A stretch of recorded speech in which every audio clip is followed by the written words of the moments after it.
नमस्कार प्यारे विद्यार्थियों, आप सभी का स्वागत है आदर्श विद्या निकेतन के इस YouTube चैनल पर।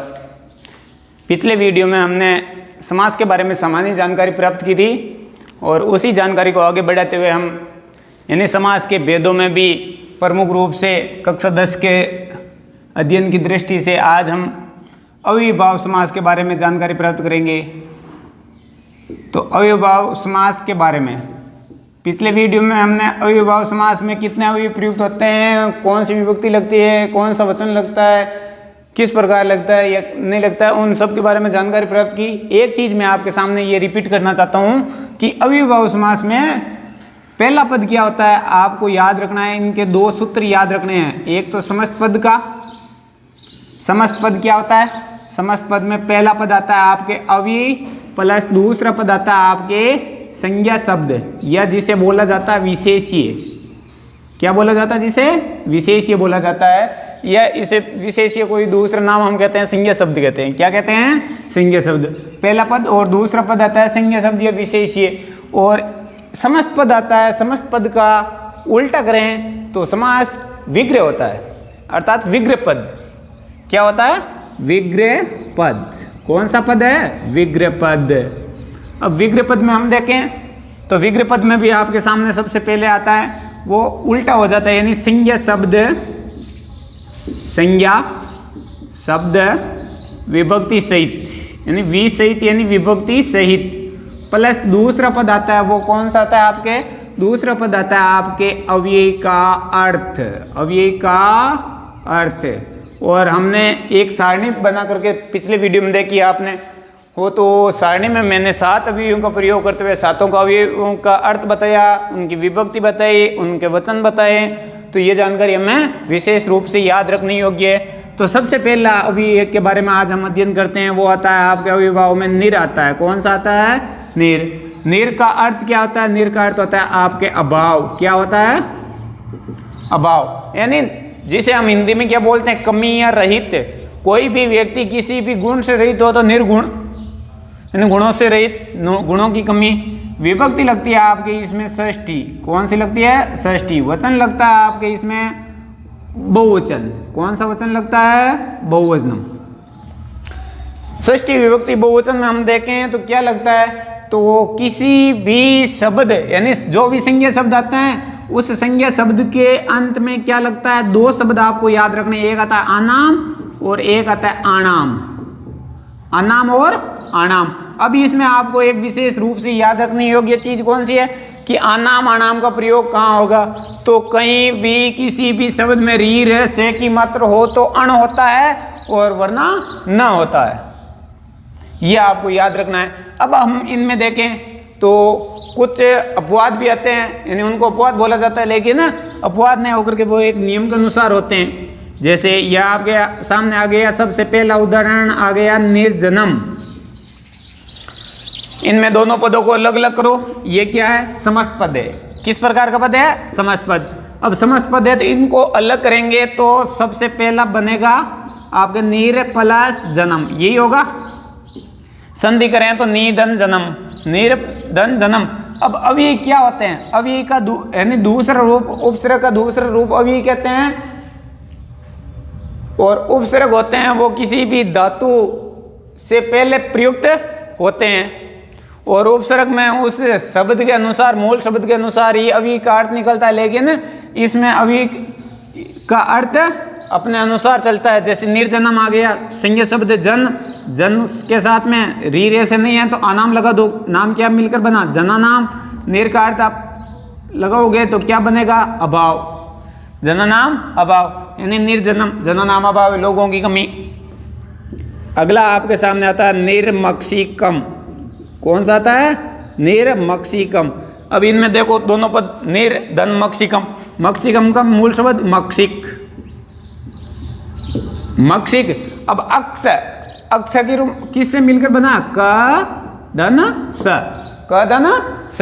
तो अब हमने एक नियम पढ़ा था कि री रे से हो तो अण लगता है, तो अणाम लगेगा। मक्षिकाणाम। निर का अर्थ अभाव, मक्षिकाणाम अभाव, यानी मक्खियों की कमी। किन की कमी? मक्खियों की कमी। इसी प्रकार हम देखें तो आपके सामने आता है निर्जलम, निर्जलम। अब हम देखते हैं निर्जलम यानी निर्धन जलम, जल की कमी कहते हैं या जलों की कमी। तो जल की कमी है, जल का रूप हमेशा ही हम हिंदी में देखते हैं तो जल का एक वचन में चलता है, न कि बहुवचन में। जैसे सोना, चांदी, इस प्रकार के शब्दों का हमें विशेष तौर से याद रखने योग्य बात है। अब हम देखें इनका नाम आ गया निर्जलम, तो इनको अलग करो, निर्धन जलम, जलम का यानी जल का यानी एक वचन में चला तो षष्ठी विभक्ति एक वचन लगेगी यहाँ पर, तो जलस्य और नीर का अर्थ लगाएंगे हम, क्या होगा? अभाव, जलस्य अभाव यानी जल का अभाव। इसी प्रकार से आपके सामने आ गया निर्धनम, निर्धनम। अब इनका भी अलग अलग करो, निर्धनम, धन में धन, धन की कमी, धनों की कमी तो कहते हैं, हम कहते हैं धन की कमी। तो धन की कमी, तो धन का षष्ठी विभक्ति एक वचन, धनस्य, नीर का अर्थ होता है आपके अभाव, धनस्य अभाव यानी धन की कमी, धनस्य अभाव यानी धन की कमी, ये याद रखने योग्य है। अब हम भी इनमें भी दूसरा अवयव के बारे में देखें तो दूसरा अवयव कौन सा आता है? दूसरा अवयव आपके आता है, वो आता है अनु। अनु का अर्थ पश्चात या योग्यम, पश्चात या योग्यम। विभक्ति लगती है आपके षष्ठी, वचन लगता है आपके एक वचनम। कौन सा वचन लगता है? यानी अनु के योग में षष्ठी विभक्ति एक वचन लगता है। आप कारक में पढ़ोगे तो कारक में आपको अनु के योग में द्वितीय विभक्ति मिलेगी। क्यों? कि अनु के साथ में कोई धातु होती है, जैसे इस्ता होती है, आस होती है, इसी प्रकार की कोई धातुएं होती है, तो उन धातुओं के योग के कारण भी अनु में कौन सी लगती है? द्वितीय। लेकिन यहाँ पर कौन सी लगेगी? यहाँ पर लगेगी आपके षष्ठी, और वचन कौन सा लगेगा? एक वचन। अब जैसे हम सबसे पहले देखें अकारांत पुल्लिंग, कौन सा शब्द? अकारांत पुल्लिंग। अकारांत पुल्लिंग में कौन सा शब्द चलता है? राम शब्द। तो अकारांत पुल्लिंग में षष्ठी विभक्ति एक वचन में क्या लगता है? मैं आपको सूत्र का शब्द बता रहा हूं, अश्य। राम का करें तो क्या होगा? रामश्य। अब आपके सामने आता है इकारांत पुल्लिंग। कौन सा था? इकारांत पुल्लिंग। इकारांत पुल्लिंग में हम देखें तो इकारांत में हरि का भी मैं सूत्र का शब्द बता रहा हूं, क्या लगेगा? ए। तो नाम मिलकर क्या बनेगा? हरे। अब आपके सामने आएगा उकारांत पुल्लिंग। कौन सा शब्द आएगा? उकारांत पुल्लिंग। उकारांत पुल्लिंग का शब्द कौन सा था? बानु। बानु में सूत्र का शब्द क्या लगेगा? षष्ठी विभक्ति में ओ, बानो। इसी प्रकार से आपके सामने आएगा आकारांत स्त्रीलिंग। कौन सा आएगा? आकारांत स्त्रीलिंग का शब्द। तो आकारांत स्त्रीलिंग के शब्द में क्या लगेगा? आया है। ये चार शब्द आपको विशेष रूप से याद रखना है, और आपको शब्द की पहचान करनी चाहिए कि ये संज्ञा शब्द है, कौन से लिंग का है? पुल्लिंग का है कि स्त्रीलिंग का है, नपुंसक लिंग का है? पुल्लिंग में है तो भी कौन से प्रकार का है? अकारांत का है, इकारांत का है या उकारांत का है? यह स्त्रीलिंग में है तो कौन से आकारांत का है या नहीं है?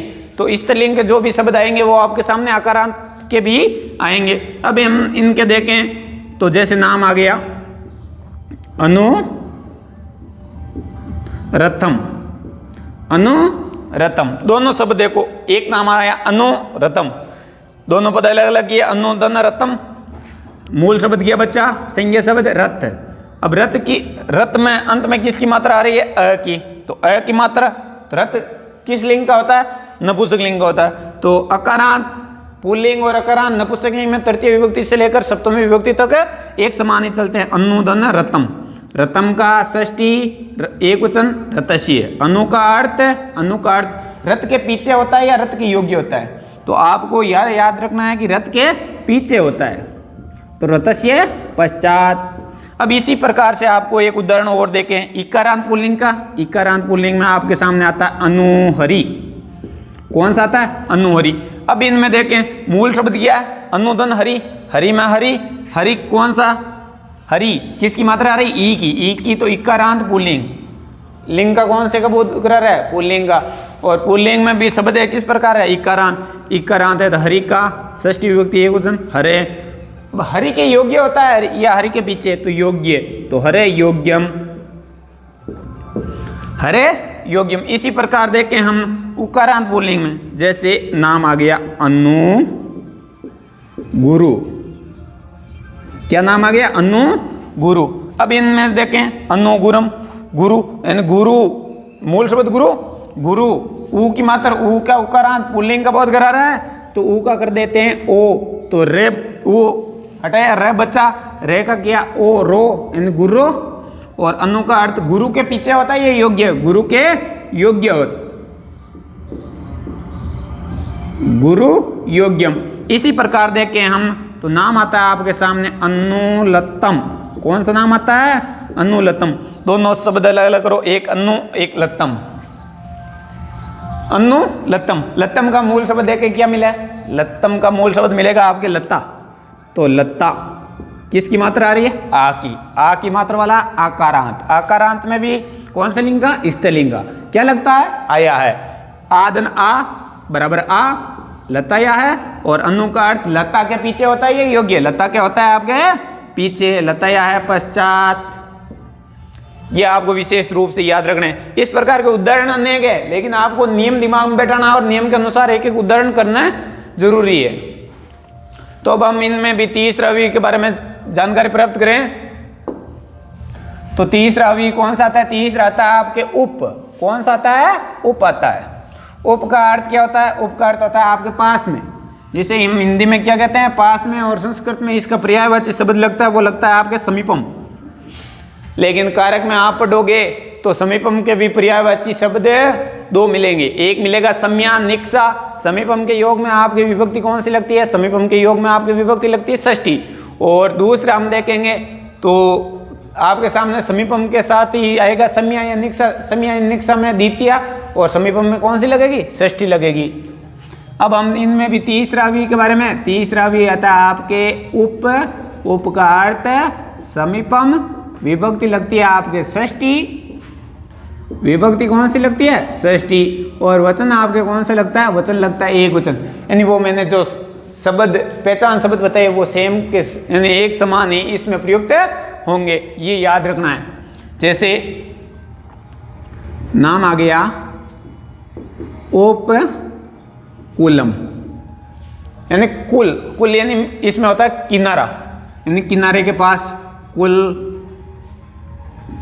की षष्ठी विभक्ति कुलस्य, और उप का अर्थ समीपम। कुलस्य समीपम। इसी प्रकार आपके सामने आएगा उपहरि। क्या नाम आएगा? उपहरि। उपहरि है तो उपहरि की षष्ठी विभक्ति एक वचन हरे, उप का अर्थ समीपम। नाम मिलकर के क्या बन जाएगा? हरे समीपम। क्या मिलकर बन जाएगा? हरे समीपम। इसी प्रकार से आपके सामने आएगा उपगंगम।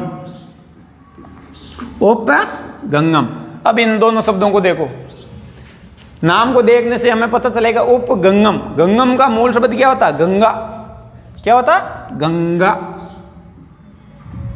गंगा। गंगा। आ की मात्रा आ रही है, षष्ठी विभक्ति एक वचन लगाएंगे, आया है, गंगा या है। उप का अर्थ है समीपम, यानी गंगा के पास। इसी प्रकार से आपके सामने आएगा उप नदी। उप नदी। नदी की षष्ठी विभक्ति इकारांत स्त्रीलिंग है या नद्या। उप का अर्थ है समीपम। नद्या समीपम है, नदी के पास। इसी प्रकार से आपके सामने कोई भी उदाहरण आ सकता है। उप गुरु आ गया तो गुरु समीपम। ये याद रखना है आपको, यानी नियम याद होने चाहिए और नियम के अनुसार पहचान आनी चाहिए आपके सामने। आपके सामने अगला आता है चौथा। वो चौथा कौन सा आता है? चौथा आता है आपके सामने यथा। कौन सा आता है? यथा। यथा का अर्थ क्या होता है? यथा का अर्थ होता है अंतिकर्म्य। कौन सा होता है यथा का अर्थ? अंतिकर्म्य। यथा अंतिकर्म्य। और इसमें विभक्ति आपके कौन सी लगेगी? विभक्ति लगेगी आपके द्वितीय। कौन सी लगेगी? द्वितीय। वचन कौन सा लगेगा? वचन लगेगा एक वचन। और द्वितीय विभक्ति एक वचन लगाएं तो क्या लगेगा? किसी भी शब्द के अंत में मैं लग गएगा। जैसे नाम आ गया आपके सामने यथा रीति। क्या आ गया? यथा रीति। रीति की द्वितीय विभक्ति एक वचनम रीति। यथा का अर्थ है, यथा का अर्थ आता है आपके अंतिकर्म्य। क्या आता है? अंतिकर्म्य। इसी प्रकार से आपके सामने आएगा यथा शक्ति। क्या आएगा? यथा शक्ति। इस नाम को मिलाकर बनाओ। शक्ति की द्वितीय विभक्ति एक वचनम, शक्ति की शक्ति, और यथा का अर्थ अंतिकर्म्य। शक्ति अंतिकर्म्य। इसी प्रकार से आपके सामने आएगा यथा काल, यथा काल, काल की द्वितीय विभक्ति एक वचन, काल की कालम, यथा का अंतिकर्मी, कालम अंतिकर्मी यानी काल के अनुसार, क्या होगा काल के अनुसार। पांचवा आता है आपको आता है प्रति, क्या आता है प्रति, प्रति में संज्ञा शब्द दोबारा, संज्ञा शब्द दोबारा विभक्ति सहित आता है यानी वी सहित, या अंत में लगाते हैं हम प्रति, और इसमें भी विभक्ति लगेगी, वो लगेगी आपके द्वितीय, कौन सी लगेगी द्वितीय वचन लगेगा, वो आपके लगेगा एक वचनम। तो अब आप इसमें उदाहरण देखें तो नाम आता है प्रति वर्ष, क्या नाम आता है प्रति वर्ष, वर्ष की हम करें द्वितीय विभक्ति एक वचनम, वर्षम दो बार है तो वर्षम वर्षम, प्रति का प्रति, वर्षम वर्षम प्रति। इसी प्रकार से आपके सामने आता है प्रत्येकम, क्या आता है प्रत्येकम, ये सबसे सरल भी है।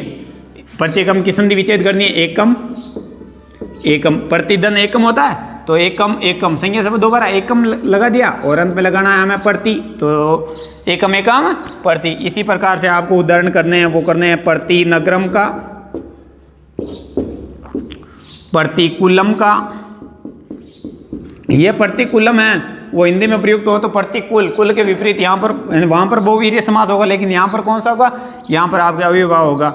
ये संधि करनी है आपको प्रत्यक्षम, संधि करके इसका समास विग्रह करना है, ये विशेष तौर से आपको याद रखना है।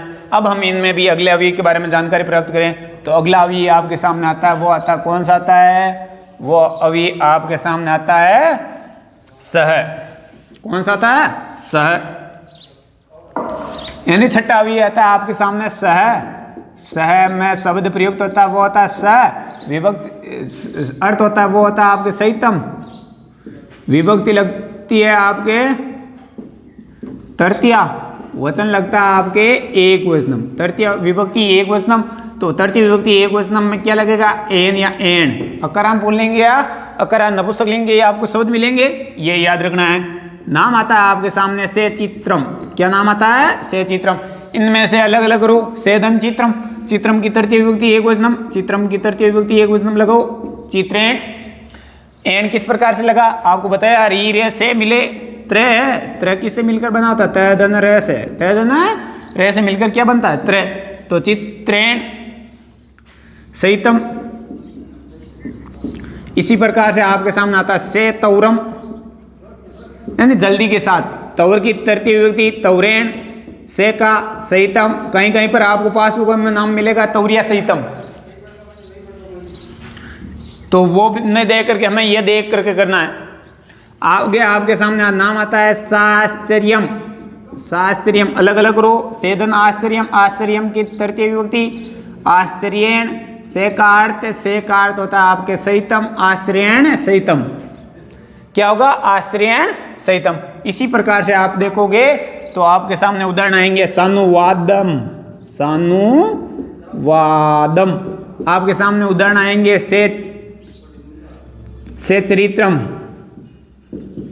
यह आपको याद रखना है। अब आपके सामने यानी इस अविभाव समास में भी अंतिम अवयव है, वो अवयव है आपके अधि, अधि है, अधिकार तो होता है इति, विभक्ति लगती है आपके, लगती कौन सी है सप्तमी, वचन लगता है वो वचन आपके सामने कौन सा लगता है एक वचनम, और सप्तमी विभक्ति एक वचनम में अकारांत पुल्लिंग में ए लगता है, इकारांत आपको अलग अलग लिख कर बता देता हूँ, अकारांत पुल्लिंग ए, इकारांत पुल्लिंग औ, उकारांत पुल्लिंग औ, आकारांत स्त्रीलिंग, आयाम, ये याद रखना आपको। जैसे आपके सामने उदाहरण आएगा अद्दि हरि, तो मूल शब्द देखो हरि, हरि की सप्तमी हरि, इकारांत पुल्लिंग, इकारांत पुल्लिंग में क्या करते हैं ई का ओ औ, हरो अधिका इति, हरो इति, ये आपके सामने याद रखना। अद्दि लत्तम, अद्दि लत्तम, लत्तम का मूल शब्द लत्ता, लत्ता की सप्तमी क्या लगेगा आयाम, लत्तायाम, और अधिकार्थ इति। इसी प्रकार से आपको उदाहरण करने हैं, वो करने हैं अधिराम, अधिभानु। यह हमारा अविभाव समास का प्रकरण यही पूर्ण होता है। तो इस वीडियो को जरूर देखना, अच्छा लगे लाइक, कमेंट और शेयर और चैनल को सब्सक्राइब जरूर करना। धन्यवाद मित्रों।